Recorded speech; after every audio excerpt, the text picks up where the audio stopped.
নমস্কাৰ কনকনে স্বাগতম জনাইছো ষ্টুডিঅত মই গৰুখী বৰুৱা ৰাজ্যৰ লাখ লাখ দৰিদ্ৰ হিতাধিকাৰীৰ বাবে আহিল এই ভাল খবৰ অহা 23 মাৰ্চ তাৰিখে ৰাজ্যৰ লাখ লাখ দৰিদ্ৰ হিতাধিকাৰীয়ে লাভ কৰিব চৰকাৰী ঘৰ যদি আপুনিও দৰিদ্ৰ হিতাধিকাৰী হয় যদি আপুনিও যোগ্য হয় যদি এতিয়ালৈকে আপুনি চৰকাৰী ঘৰ লাভ কৰা নাছিল তেনেহলে অহা 23 মাৰ্চ তাৰিখে আপোনালৈ এই সুখবৰ আহি আছে কিয়নো 23 মাৰ্চত অহা 23 মাৰ্চত সোমাব চৰকাৰী ঘৰৰ যি প্ৰথম কিস্তিৰ ধন সেই প্ৰথম কিস্তিৰ ধন সোমাব দৰিদ্ৰ হিতাধিকাৰী সকলৰ একাউণ্টত গতিকে আপুনিও যদি এবাৰ চৰকাৰী ঘৰ লাভ কৰিব তেনেহলে আপুনিও অহা 23 মাৰ্চ তাৰিখে আপোনাৰ একাউণ্ট চেক কৰিব কিয়নো অহা 23 মাৰ্চতে সোমাব চৰকাৰী ঘৰৰ প্ৰথম কিস্তি উল্লেখযোগ্য যে 3,88,000তকৈ অধিক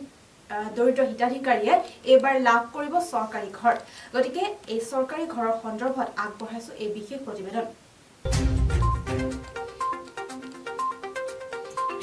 আপুনি চৰকাৰী ঘৰ পোৱা নাই নেকি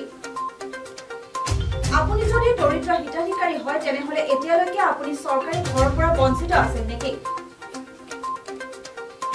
আপোনাৰ বাবে আহিছে এই ভাল খবৰ কিয়নো ৰাজ্যৰ লাখ লাখ পৰিয়ালে অহা 23 মাৰ্চত পাব ভাল খবৰ অহা 23 মাৰ্চতে লাভ কৰিব প্ৰথম কিস্তিৰ ধন কাৰ কাৰ একাউণ্টত সোমাব ঘৰ নিৰ্মাণৰ ধন আমি সবিশেষ জনাইছো শীঘ্ৰেই লাভ কৰিব চৰকাৰী বাসগৃহ যিসকল যোগ্য হিতাধিকাৰী আছে শীঘ্ৰেই লাভ কৰিবলৈ গৈ আছে চৰকাৰী বাসগৃহ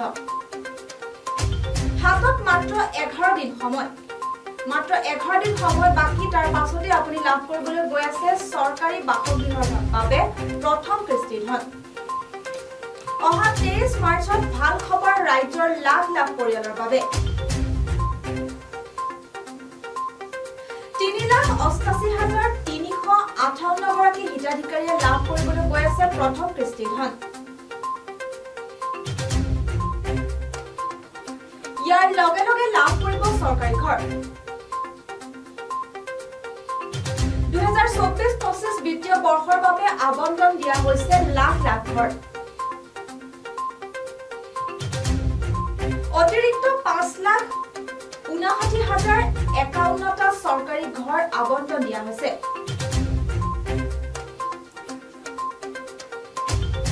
ইয়াৰ জৰিয়তে অসমত নাথাকিব ঘৰ নোপোৱাকৈ কোনো দৰিদ্ৰ পৰিয়াল